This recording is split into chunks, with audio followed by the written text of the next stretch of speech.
"So, you're still a virgin?" he asked, like he was commenting on the weather, like I wasn't standing there in a wedding dress that didn't feel like mine anymore. I didn't answer. I couldn't. Because the man asking me that question had just taken me from my own wedding, and no one had tried to stop him. Not the guests. Not my fiancé. Not even my father. The music had died first. Then the whispers. Then the silence that swallowed the entire ballroom like something alive. I remember the sound of my heels against marble. Too loud. Too sharp. As I turned toward the doors. They had opened without warning. No announcement. No permission. Just him. Adrian Volkov. I didn't know his name yet, but everyone else did. You could see it in the way people moved.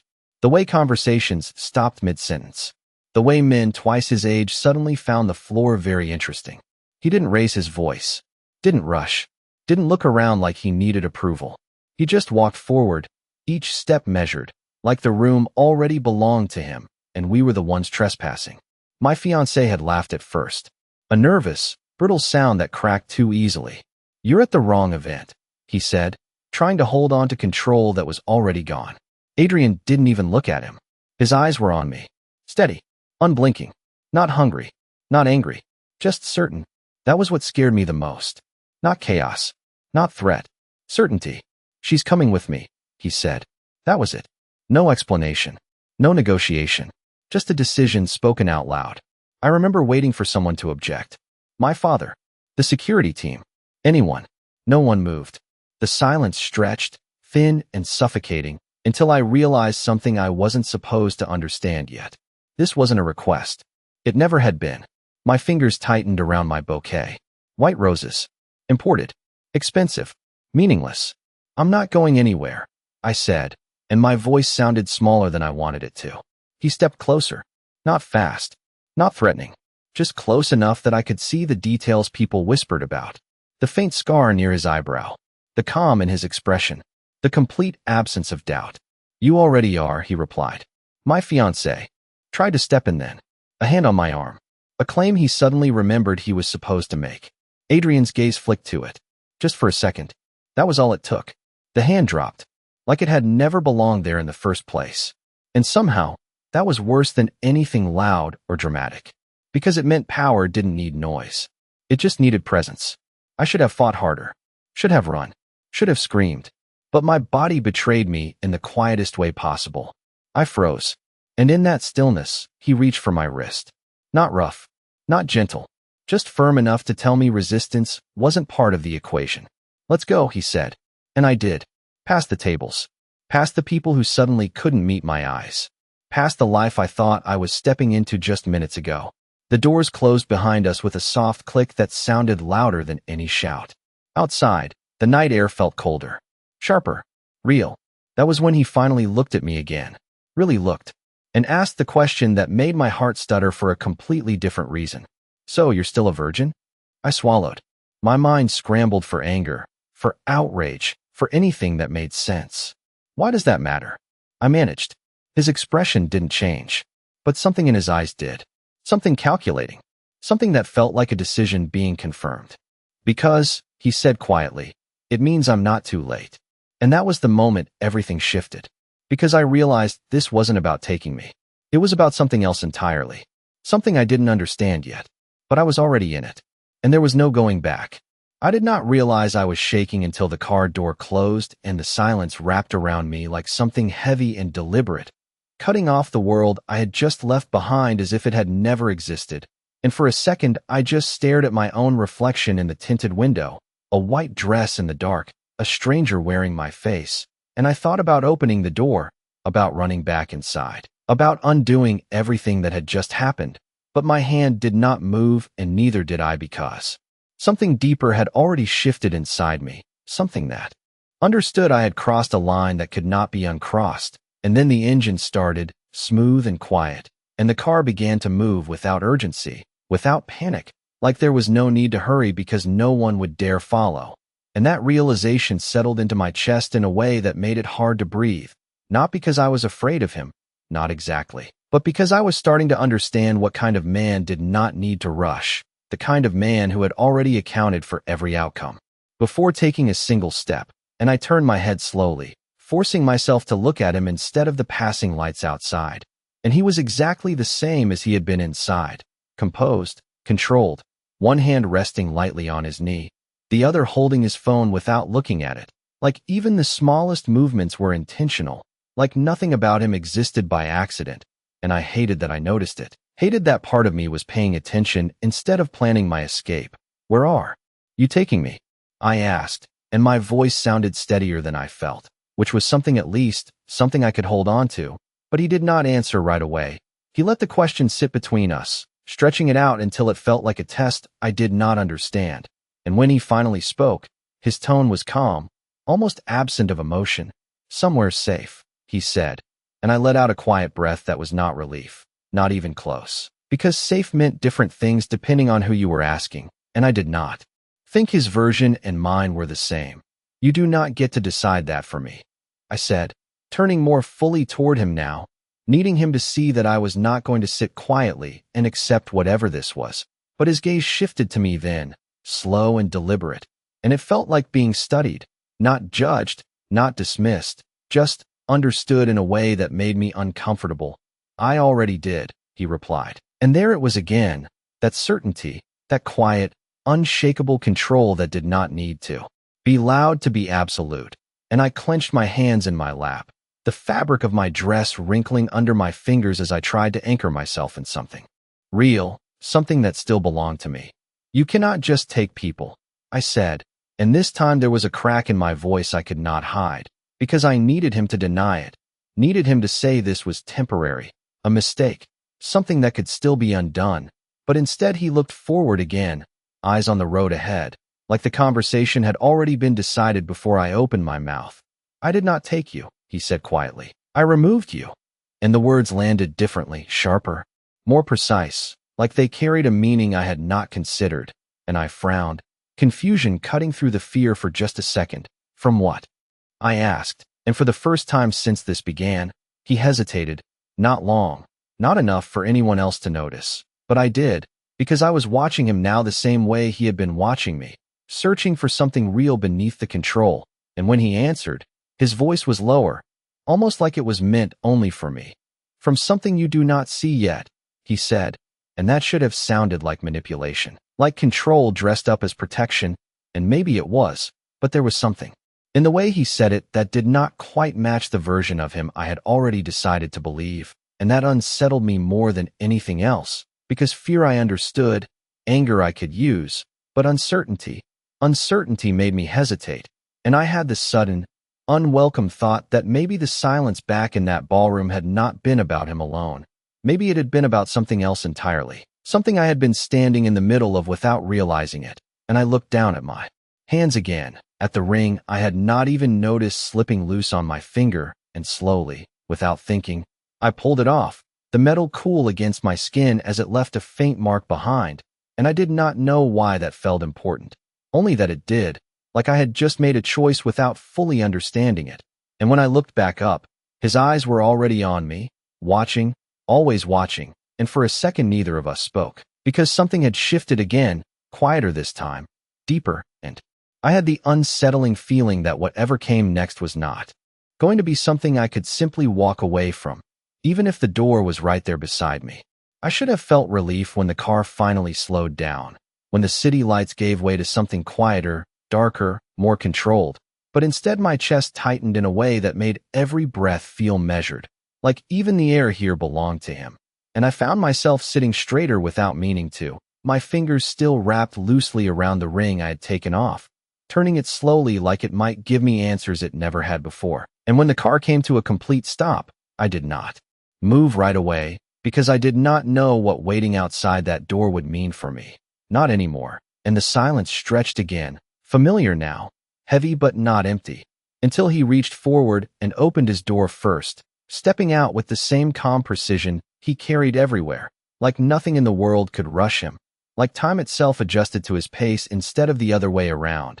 And for a second I stayed where I was, watching him through the glass, watching the way two men I had not even noticed before appeared near the entrance of the building, not approaching, not speaking, just existing in a way that made it clear they were part of something structured, something controlled, something far bigger than a single moment in a ballroom. And that was when it hit me again, sharper this time, that this was not chaos, this was design, and I was standing in the middle of it whether I liked it or not. And then my door opened, not by me, and I looked up to find him there. One hand resting lightly against the edge of the door, waiting, not reaching, not forcing, just waiting in a way that somehow felt more commanding than anything else he could have done. "You can walk," he said quietly, and it was not a question, but it was not a command either. It was something in between that made me pause, because for the first time since this started, I realized he was giving me a choice, or at least the illusion of one, and I hated that I noticed the difference, hated that. Part of me responded to it, but still, I stepped out, my heels touching the pavement with a soft sound that echoed more loudly in my head than it should have. And the night air felt cooler here, cleaner, like we were far from the noise and heat of the city I knew. And I wrapped my arms slightly around myself without thinking, not from fear this time, but from the sudden awareness that nothing about this place was familiar, not the building rising in front of me with its sharp lines and dark windows, not the quiet presence of the men nearby, not even the way he stood beside me, close enough to guide, but not touching, always not touching, and that detail stayed with me, lingered in the back of my mind like something I could not quite explain, because it did not match the version of him I had built so quickly, the version that took without asking, that claimed without hesitation, and yet here he was, giving space where I expected pressure, silence where I expected control, and it unsettled me more than anything else. "What is this place?" I asked, my voice softer now, not because I trusted him, but because the question felt heavier than the ones before, like the answer might change something I was not ready to change, and he glanced at me briefly before looking back toward the entrance. "A place where no one will use you," he said, and the words landed differently than I expected, not dramatic, not protective in a way that felt forced, just factual, and I frowned slightly, confusion tightening my chest again, because that was not what I had asked, not exactly. And yet it felt like the answer mattered more than the question, and before I could respond, he gestured slightly toward the door, and the men near the entrance stepped aside without a word, creating a path that felt too intentional to ignore, and I hesitated, just for a second, because crossing that threshold felt like another line I would not be able to uncross, another choice I did not fully understand, and I looked at him again, searching his face for something, anything that would tell me what I was stepping into. But all I found was that same steady calm, that same certainty that had followed him from the moment he walked into my wedding, and something inside me shifted. Again, quieter this time, less resistance, more awareness, and I hated that too. Hated that part of me was starting to see beyond the fear, beyond the anger, into something more complicated, something that did not fit into the simple story I had already told myself. And with a slow breath I stepped forward, crossing into the building with him just a half step behind me, not leading, not pushing, just there, constant, controlled. And as the doors closed softly behind us, sealing off the outside world once again, I had the sudden, unshakable feeling that whatever truth he thought he was protecting me from, I was about to see it for myself, and I was not sure I was ready for that. I expected noise when we stepped inside, voices, movement, something to match the weight of everything that had just happened. But instead there was silence, not empty, not cold, but intentional, like every sound that existed here had been chosen carefully, and my heels echoed softly against the polished floor as I walked, each step reminding me that I did not belong in a place like this, not in a dress like this, not with him just behind me, steady and constant in a way that made it impossible to forget he was there.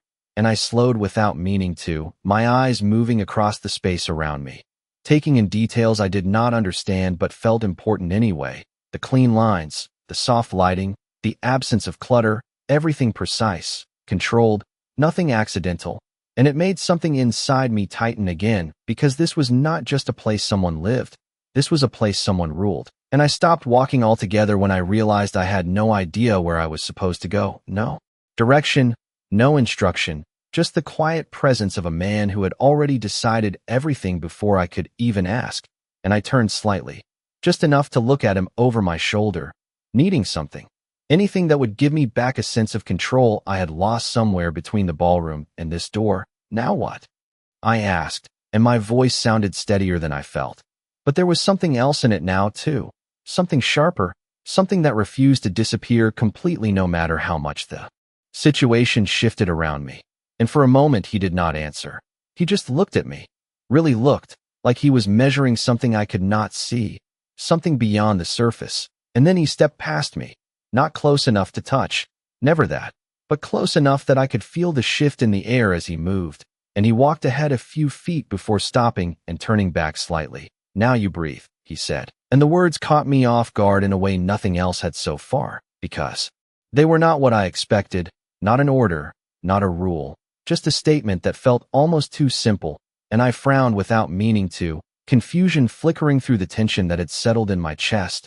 "I am breathing," I replied, but it sounded weaker now, less certain, and his gaze softened, just slightly, just enough that I noticed it.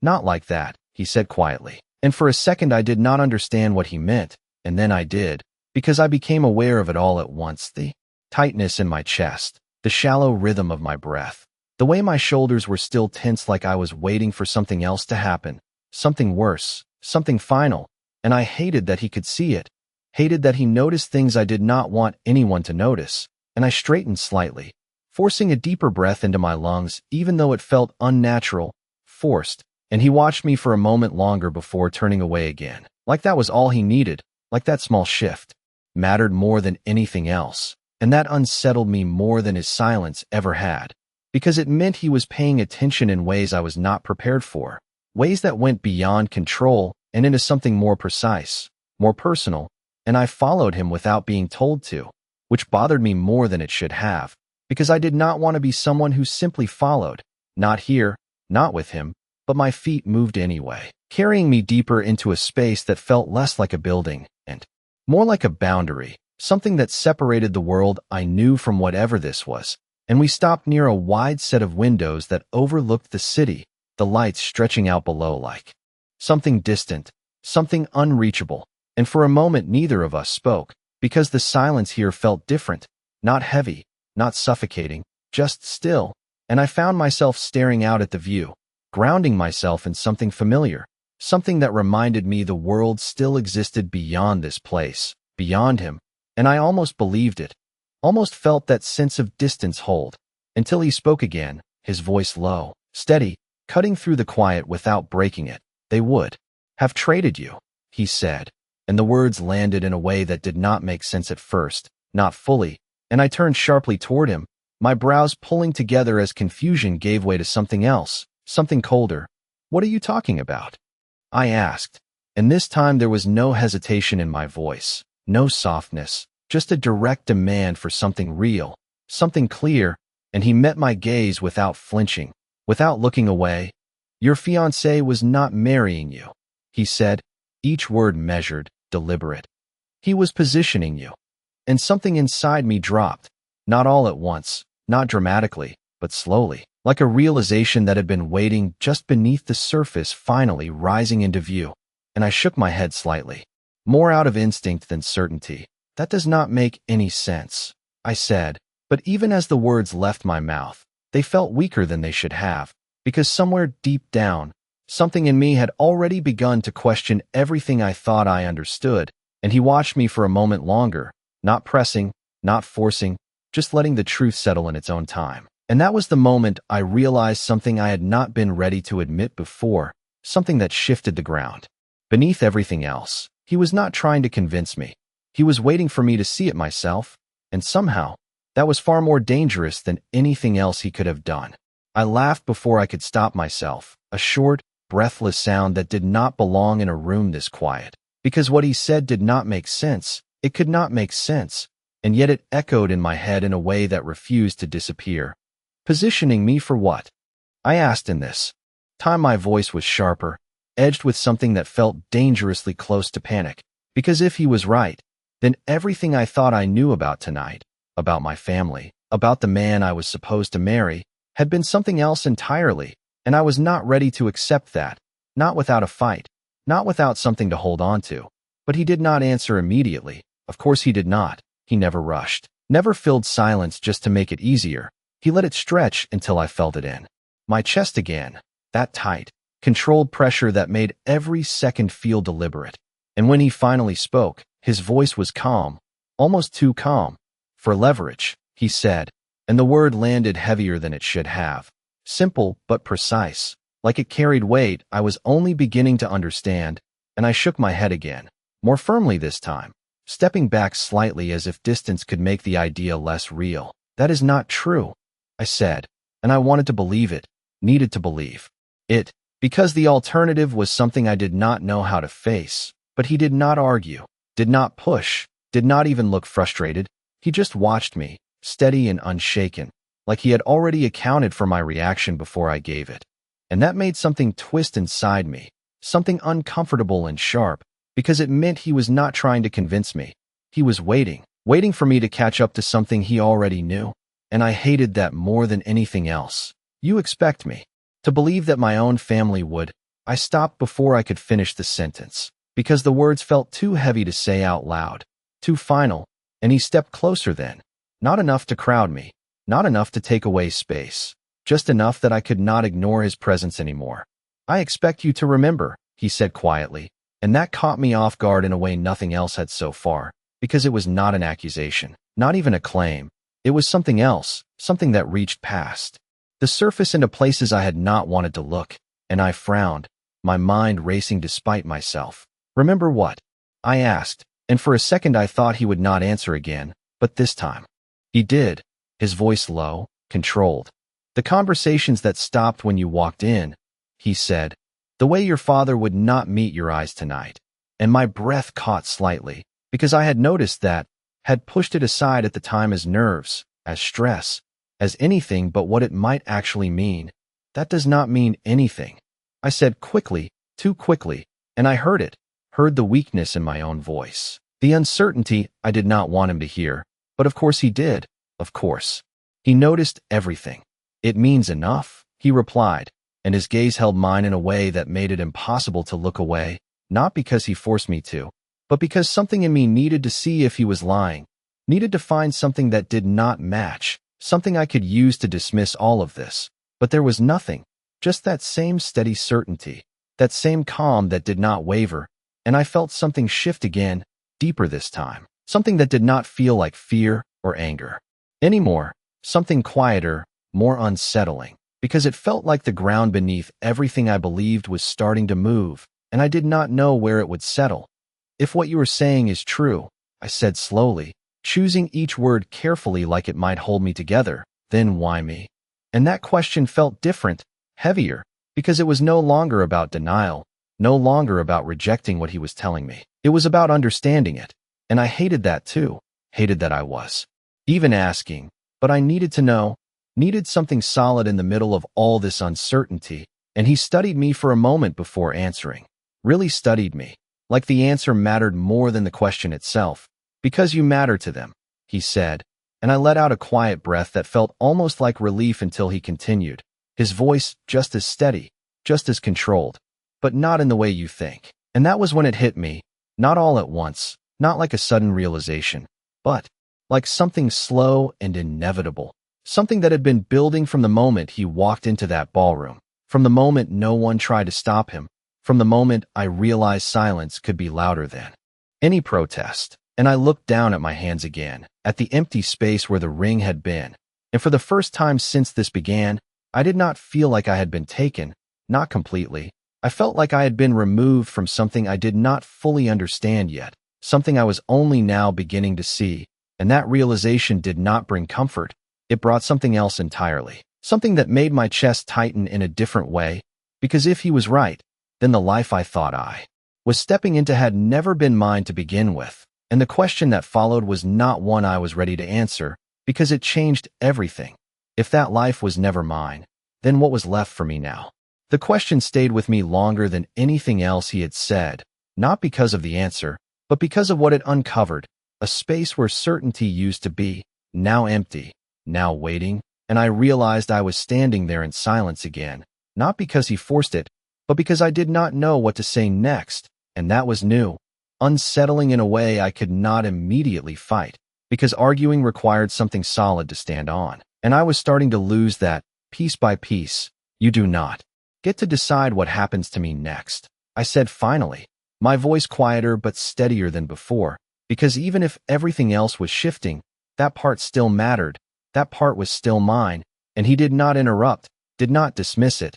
He just listened, which somehow made the words feel more real, more important.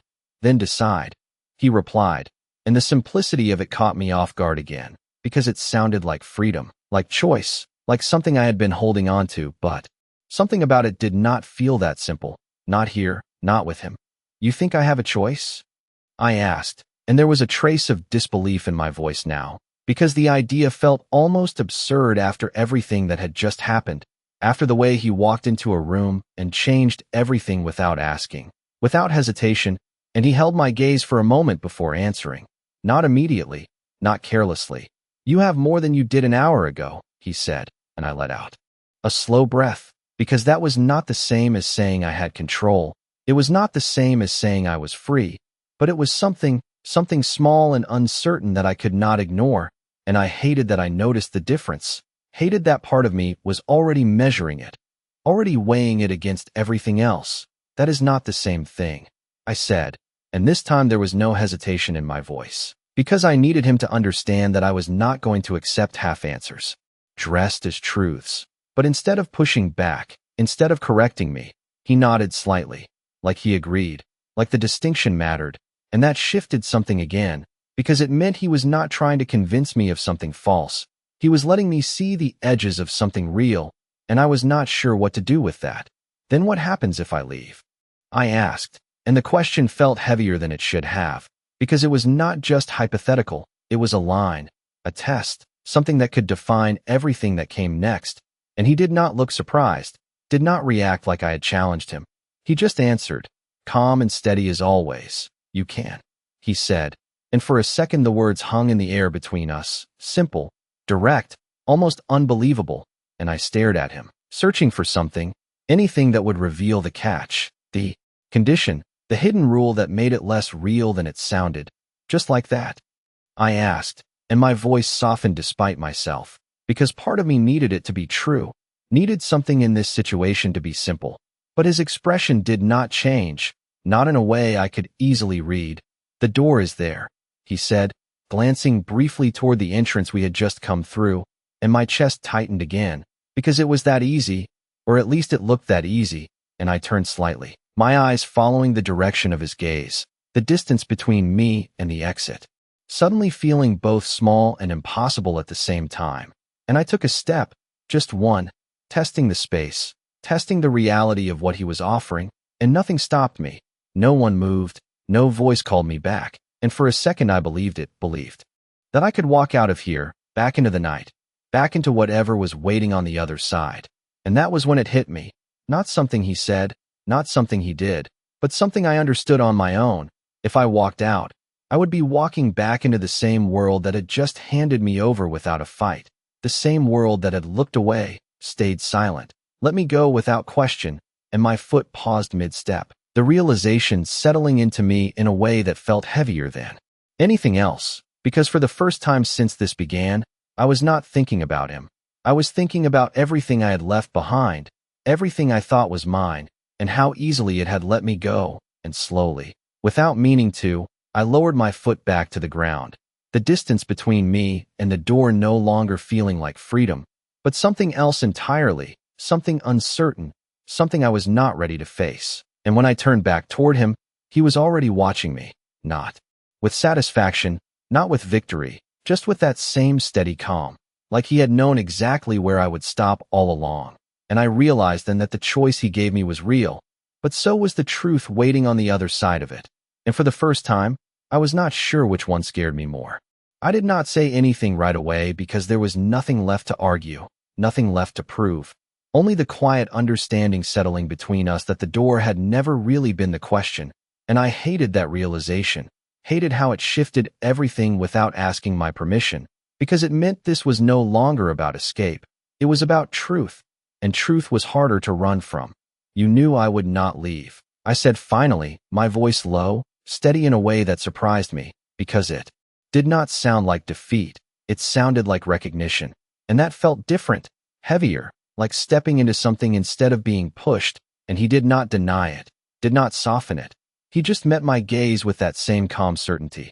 I knew you would think, he replied, and the distinction was small, but it mattered because it meant he had not trapped me. He had given me space to see it for myself, and that made something inside me shift again, something quieter but more permanent, because it removed the last excuse I had to see him as the only force in this situation, and I turned away from the door completely now, letting that option fall behind me like something I had already outgrown, and instead I faced him fully, no distance, no distraction, just the two of us in a space that felt too controlled to be accidental.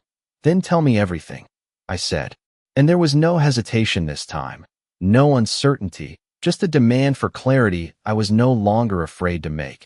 Because if I was going to stay here, even for a moment longer, I needed to understand what I had stepped into.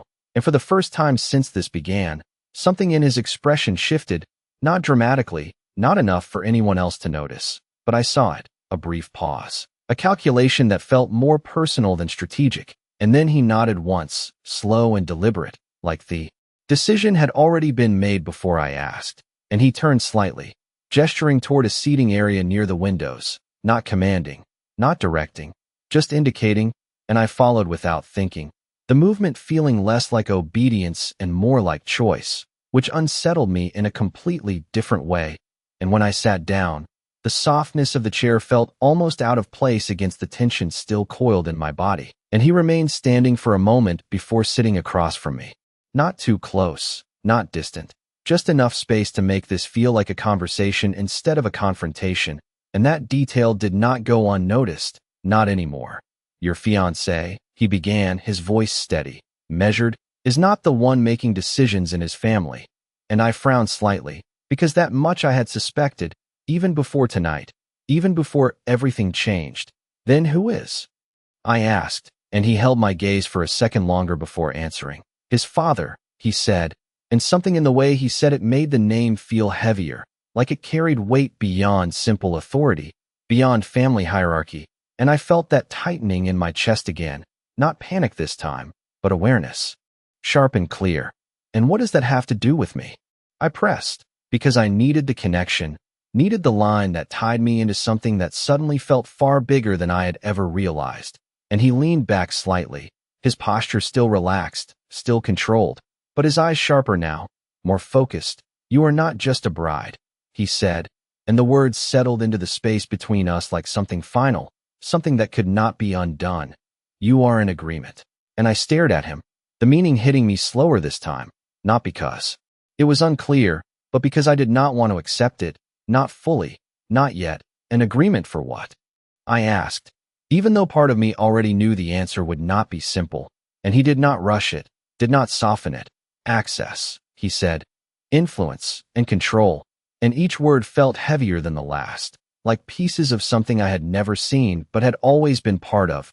And I looked down at my hands again, at the faint mark where the ring had been, and for the first time, I did not see it as something lost. I saw it as something removed, something that had been placed there for reasons I never questioned, and that realization settled deeper than anything else, because it meant I had not just been unaware, I had been used, carefully, quietly, without ever being told. And when I looked back up at him, my voice was different, steadier, clearer, shaped by something new. And you stopped it, I said, not as a question, but as a statement, because that part was becoming harder to deny. And he held my gaze without hesitation, without pride, without apology. I changed it, he replied. And the difference between those words mattered more than I expected, because it meant this was not over, not finished, just redirected. And I felt that shift again, deeper this time, something settling into place where uncertainty used to be. And I realized then that whatever this was, whatever he had pulled me into, it was not something I could walk away from easily. Not anymore.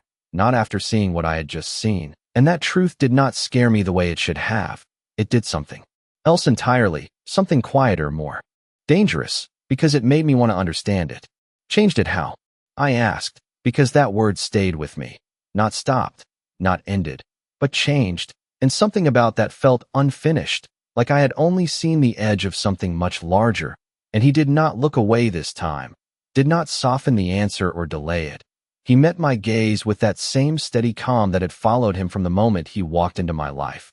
By making you untouchable, he said, and the words settled into the space between us in a way that felt both protective and dangerous at the same time, and I frowned slightly, because I did not understand how those two things could exist together.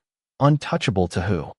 I asked, and my voice was quieter now, not weaker, just more focused, because I was starting to realize that every answer he gave carried more than one meaning, and missing one could cost me more than I was ready to lose. And he leaned back slightly, his posture still relaxed, but his eyes sharper, more deliberate. To them, he said, and I did not need him to explain who them was, not anymore, because the picture was starting to form whether I wanted it to or not, and I felt that same tightening in my chest again. Not panic, not fear, but something heavier, something closer to clarity, and I shook my head slowly, trying to piece it together. So you took me to protect me from them? I said, and even as the words left my mouth, they felt incomplete, too simple for something that had already proven to be anything but. And he did not correct me. Not immediately, he just watched me for a second, like he was deciding how much to say, how much I was ready to hear, and then he spoke, his voice low, controlled. Protection is a result, he said, not the reason, and that stopped me, because it meant there was more, something deeper, something that had nothing to do with saving me, and everything to do with something else entirely. And I leaned forward slightly without realizing it, my attention narrowing, focusing on him in a way I had been resisting until now. Then what is the reason? I asked, and this time there was no hesitation, no softness, just a direct need to understand what I had become part of. And for the first time since this began, he did not answer right away. He held my gaze, steady and unflinching, like he was measuring something again, not my reaction, not my fear, but something else, something more personal. And when he finally spoke, his voice was quieter than before, but no less certain. Because you were already inside their system, he said, and I felt something shift again, deeper this time, because that word system did not feel like family, did not feel like something familiar or safe. It felt structured, intentional, something designed rather than lived. And I swallowed slowly, my thoughts catching up in fragments. And now I am inside yours, I said, not as an accusation, not even as a question, just a realization that settled between us with more weight than anything else. And he did not deny it, did not soften it. He just nodded once, slow and deliberate. Yes, he said, and the simplicity of that answer should have scared me more than it did, but it did not in the way I expected, because at least this time, it was clear, it was honest in a way the other had not been, and that difference mattered more than I wanted to admit, and I leaned back slightly, letting out a breath I did not realize I had been holding, because the truth, even when it was complicated, felt easier to stand on than the illusion I had just walked away from. So what does that make me now? I asked, and this time my voice was steady, grounded in something new, something that was no longer trying to hold on to what I had lost, but trying to understand what I had become. And he studied me for a moment before answering, really studied me, like the answer mattered more than anything else we had said so far. And when he spoke, his voice was calm, measured, but there was something different beneath it, something I could not quite name. That depends, he said, on what you decide to be. And the words lingered, heavier than they should have been, because they placed something back in my hands, something I had not realized I still had. And I looked down at my empty finger again, at the faint mark that was already starting to fade. And for the first time since this began, I did not feel like something had been taken from me. I felt like something had been returned, something I had never fully owned before. And when I looked back up at him, my voice was quieter, but stronger in a way I had not expected. Then maybe you did not take me at all, I said slowly. Maybe you gave me a choice I never had. And he did not smile, did not react the way I thought he might. He just held my gaze, steady and unshaken, and in that silence, I realized something that changed everything again. He had not forced me into his world. He had opened a door, and for the first time, I was the one deciding whether to step through it or not. I should have felt trapped after everything he said, after the way he calmly redefined my life in a matter of minutes. But instead I felt something far more dangerous, something quieter, something that did not come from him but from me. and it unsettled me in a way fear never could, because fear was predictable. Fear told you to run, to resist, to escape.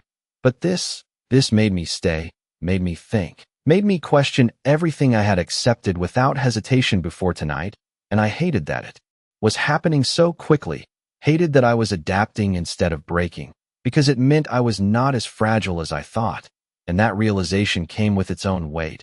If I stay, I said slowly, choosing each word carefully, because this was no longer about reacting, it was about deciding. Then I need to understand the rules, and that word felt deliberate, necessary, because whatever this world was, it was not chaos, it was structured, precise, and I was not going to exist in it blindly. Not again. And he did not interrupt, did not correct me. He simply listened, his attention steady in a way that made it clear he took the question seriously, and that mattered more than I expected. There are not many, he replied, his voice calm, controlled, but there was something else beneath it now, something sharper, more focused, like this part mattered to him. You do not lie to me, he said. And the simplicity of it caught me off guard, because it was not what I expected, not control over where I went or who I spoke to, not restrictions or boundaries meant to confine me, just truth, direct and unfiltered. And I frowned slightly, studying him, trying to find the catch, the hidden condition behind something that sounded too simple to be real. That is it? I asked, and he held my gaze without hesitation. That is enough, he replied, and something about the way he said it made me believe him, not because it was easy, but because it was absolute, because it meant trust here was not optional, it was fundamental, and I let that settle for a moment before asking the question that had been building in the back of my mind since the moment I chose not to walk out that door. And what do you want from me?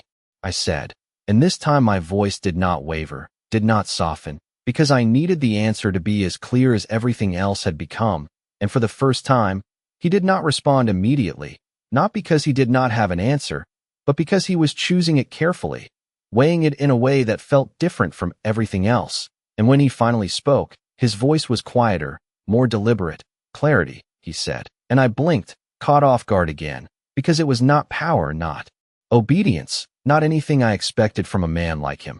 Clarity about what?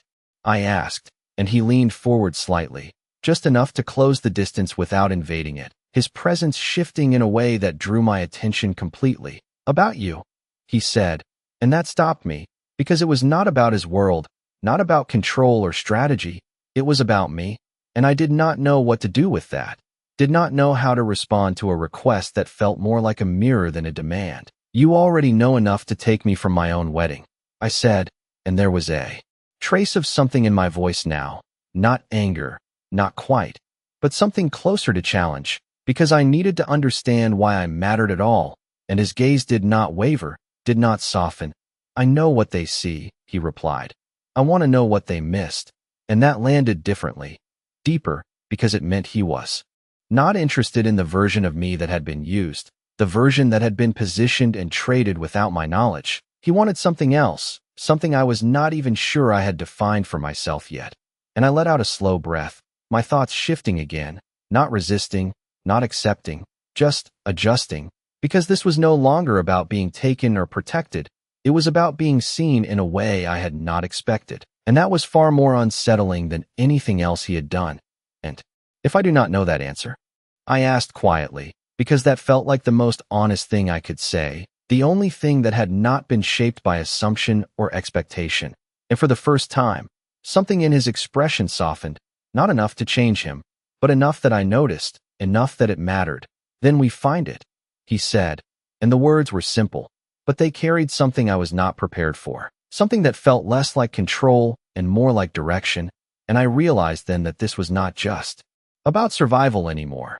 It was about something else entirely, something I had not chosen before, but was choosing now, step by step, question by question, truth by truth, and that realization settled into me with a quiet certainty that changed everything. Because for the first time since this began, I was not reacting to him. I was standing beside him, not equal, not yet, but no longer powerless. And that difference was enough to make me stay. The silence after his words did not feel empty anymore. It felt full, like something had been placed between us that neither of us was rushing to move. And I sat there for a moment longer, letting it settle, letting myself adjust to the unfamiliar weight of being seen instead of positioned, because that was what this was now. Not a transaction, not a role, but something undefined, something I had to shape myself. And that realization came with a kind of quiet pressure that felt heavier than anything he had imposed on me so far, because this time, it was mine to carry. Then we start with something simple. I said finally, my voice steady, not because I had all the answers, but because I was done waiting for them to appear on their own.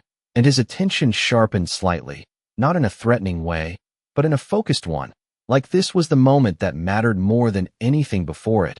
And I met his gaze without hesitation, holding it in a way I had not been able to before. You tell me what happens next, I continued, and I decide if I stay part of it. And there it was, the line I had been building toward without fully realizing it. Not a demand, not a rebellion, but a condition, a boundary that felt small compared to everything else, but essential. And for a second, nothing moved. Not the air, not the space between us, just the quiet recognition that something had shifted again, something subtle but undeniable. And then he nodded, once, slow and deliberate, like he had expected this, like he had been waiting for it. You stay here tonight, he said. And the words were simple, direct, not softened or dressed in anything unnecessary. And I waited for more, for explanation, for reasoning. But he did not add anything else, and that told me more than if he had, because it meant he trusted the weight of his words to stand on their own. And I let out a slow breath, considering it, not reacting, not resisting, just thinking, because that was what he had given me, space to think, and I was not going to waste it. And tomorrow? I asked, because tonight was temporary, contained, but tomorrow meant continuation, meant direction, meant something more permanent, and his gaze did not waver. Tomorrow you see it for yourself, he replied, and I frowned slightly, not because I did not understand, but because I understood too well. This was not about explanations, it was about exposure, about stepping into something instead of hearing about it from a distance. And that should have made me hesitate, should have made me step back, but it did not the way it would have before, because I was already here, already part of something I could not unsee, and the only way forward was through it, not around it. And I realized then that this was how he worked, not forcing, not convincing, but allowing me to reach the same conclusions he had already reached, and that made it harder to resist, because it did not feel like control, it felt like choice, even when the path was already defined. And if I do not like what I see? I asked quietly, because that mattered, because staying meant more than just being here. It meant accepting something I had not yet fully understood, and for the first time, his answer came without pause, without calculation. Then you leave, he said, and I searched his face again, looking for doubt, for hesitation, for anything that would make the offer less real. But there was nothing, just that same steady certainty that had been there from the beginning. And I realized then that he was not afraid of that outcome, not because he believed I would stay no matter what, but because he believed in what I would see. And that confidence unsettled me in a way I could not easily explain, because it meant this was not about holding me here, it was about showing me something I could not ignore. And I leaned back slightly, letting that settle, letting the weight of the decision rest where it belonged, with me. And for the first time since this began, I felt something close to balance, not control, not power, but something in between, something that allowed me to stand without feeling like I was being pushed or pulled in any direction. And I met his gaze one more time, steady, deliberate, aware of the shift that had taken place. Then I stay, I said, and the words felt different than anything I had said before, not forced, not reactive, just chosen. And in the silence that followed, I realized something that changed everything again. This was no longer about what he had taken from me. It was about what I was willing to step into on my own. I did not realize how exhausted I was until the moment the decision left my lips, until the quiet certainty of it settled into my chest and replaced the tension that had been holding me together for hours. And suddenly everything felt heavier, slower, like my body was finally catching up to everything my mind had been forced to process all at once. And I stayed where I was for a second longer, not moving, not speaking, just breathing in a way that felt deeper than before, more grounded, like I was no longer reacting to something happening to me, but existing inside something I had chosen, and that difference mattered more than I expected. Then you rest, he said, his voice cutting through the silence without breaking it. And I looked up at him, not startled, not defensive, just aware, because even that felt intentional, not a dismissal, not an order, but a recognition of something I had not said out loud. And I nodded slightly before I could stop myself, because arguing felt unnecessary, not because I agreed with everything, but because for the first time, nothing he was asking felt like it was taking something from me. And that realization stayed with me as I stood, the movement slower now, more deliberate, like I was adjusting to a space that no longer felt entirely foreign, and he stepped aside without a word, creating space again instead of filling it. And I noticed that too. Noticed how consistent it was, how controlled, how intentional, and it made me wonder. How much of him was instinct and how much was decision? Because nothing about him felt accidental. And I followed him down a quiet hallway, the sound of my steps softer now against the floor, less sharp, less uncertain, and we stopped in front of a door that looked no different from the others, clean, simple, unremarkable, and yet the moment he reached for it, I felt that same shift again, that quiet awareness that every threshold here meant something, even if I did not fully understand it yet. And he opened it without hesitation, stepping back slightly to let me enter first, and I paused for just a second, not because I was afraid, but because I was aware that stepping inside meant accepting something, even if I could not name it yet. And then I moved forward, crossing into a space that felt unexpectedly calm, soft light, neutral tones, nothing overwhelming, nothing excessive, just quiet. And I let out a breath I did not realize I had been holding, because for the first time, since this began, there was no pressure in the air, no expectation, just stillness. And I turned slightly, looking back at him, and he remained by the door, not entering, not closing the distance, just watching in that same steady way that no longer felt invasive, just present. "This is where you stay," he said, and I nodded again, because there was nothing to argue, nothing to question, not right now. And I stepped further inside, my fingers brushing lightly against the edge of a table, grounding myself in something physical, something real. And I realized then that this was the first space since tonight began that felt untouched by expectation, untouched by roles or decisions or hidden meanings, just a room. And that simplicity felt almost unfamiliar, and I turned back toward him once more, a question forming before I could stop it. "And you?" I asked, because it felt incomplete otherwise, like I was missing a piece of something I had already started to understand. And for a second he did not answer, not because he did not hear me, but because he was choosing his response the same way he chose everything else, carefully, deliberately. And then he spoke, his voice lower now, quieter.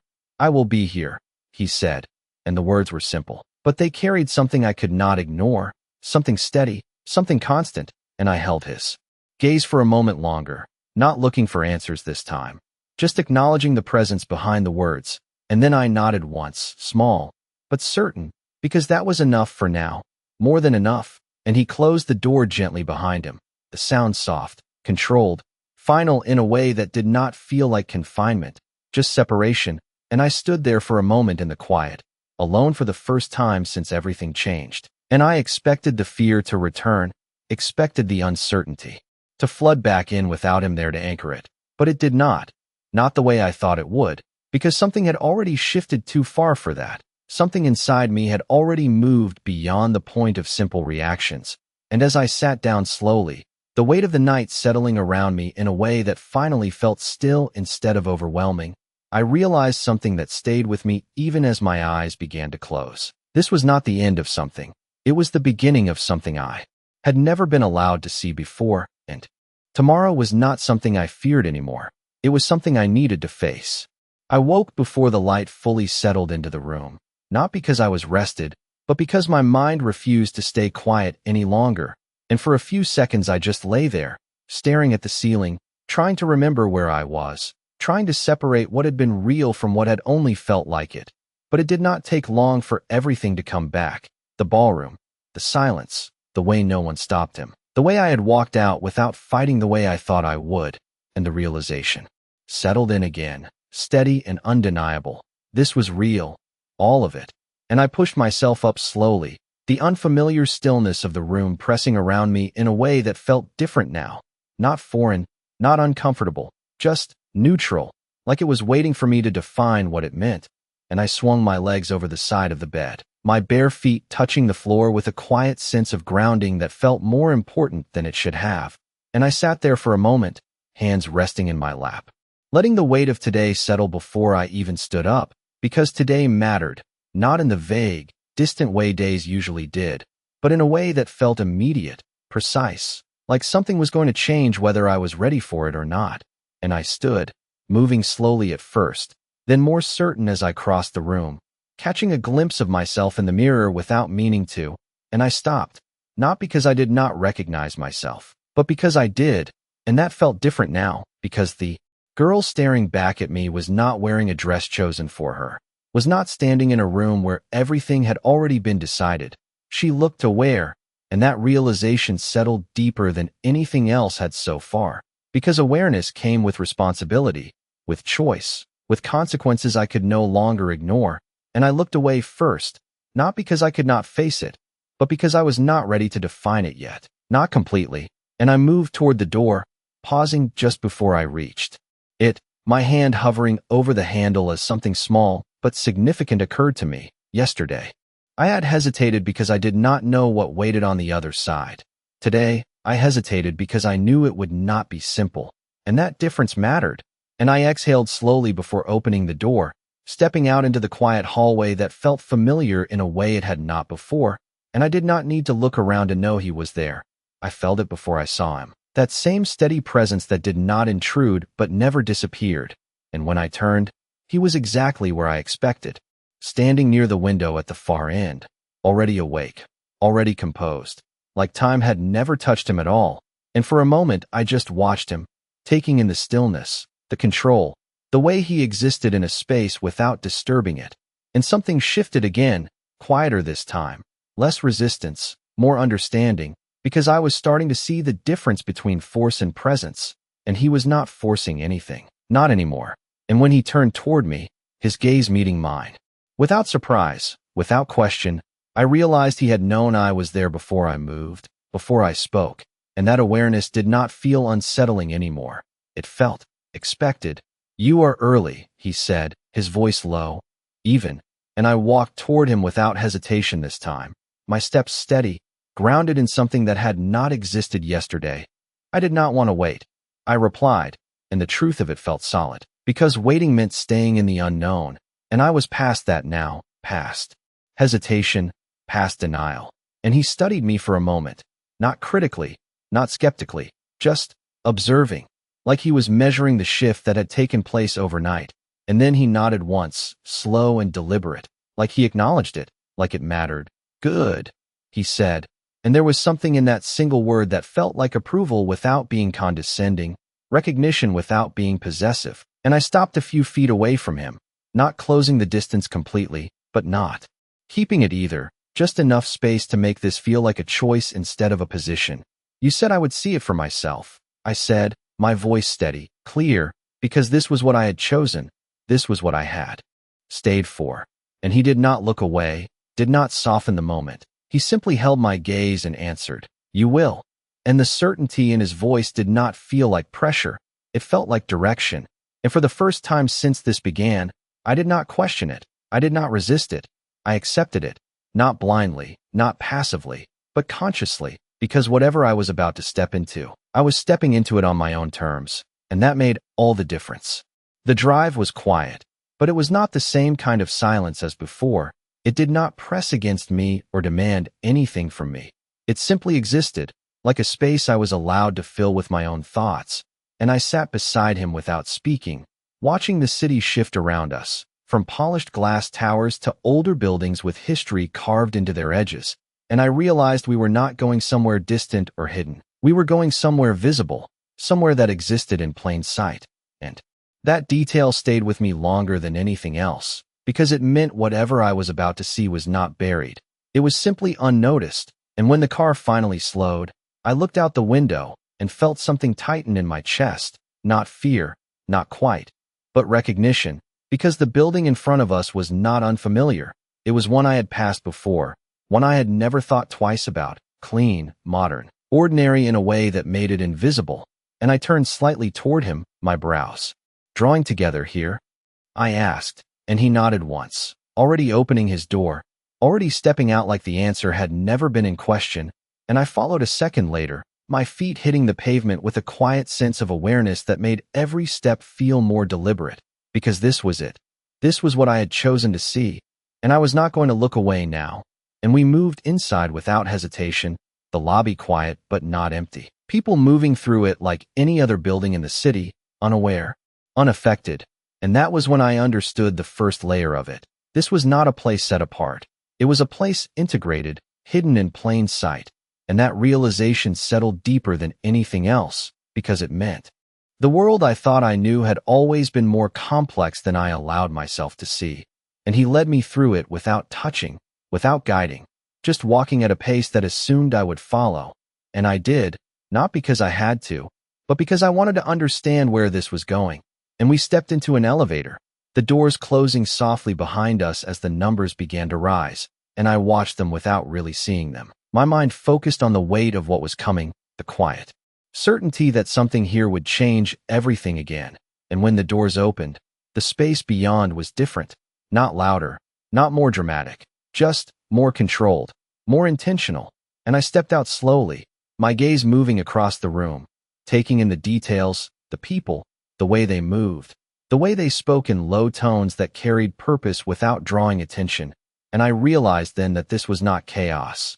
This was structure. This was organization, something built, something maintained, something that existed beyond a single man. And I turned to him, the question already forming before I could stop it. "This is yours?" I asked, and he met my gaze without hesitation, without pride, just that same steady certainty. "This is what I built," he replied, and the distinction mattered more than I expected, because it meant this was not inherited, not given. It was created, shaped, controlled by intention rather than tradition. And I looked back at the room, at the people who moved within it, at the quiet efficiency that defined everything I could see, and something shifted again, deeper this time, because this was not just power. This was responsibility. This was something that affected more than just him, more than just me.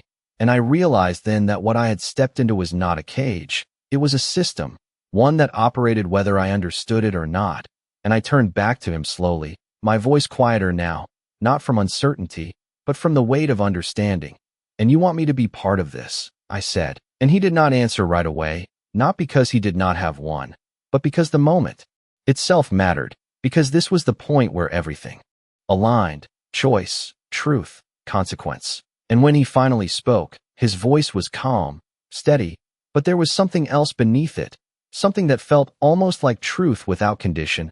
"I want you to choose it," he said, and the words settled into me in a way nothing else had, because they placed everything back where it belonged, not in his hands, not in the past I had walked away from, but in mine. And I looked around one more time, taking it in, not as an outsider, not as something being shown, but as something I was standing inside of, something I could either step into or walk away from.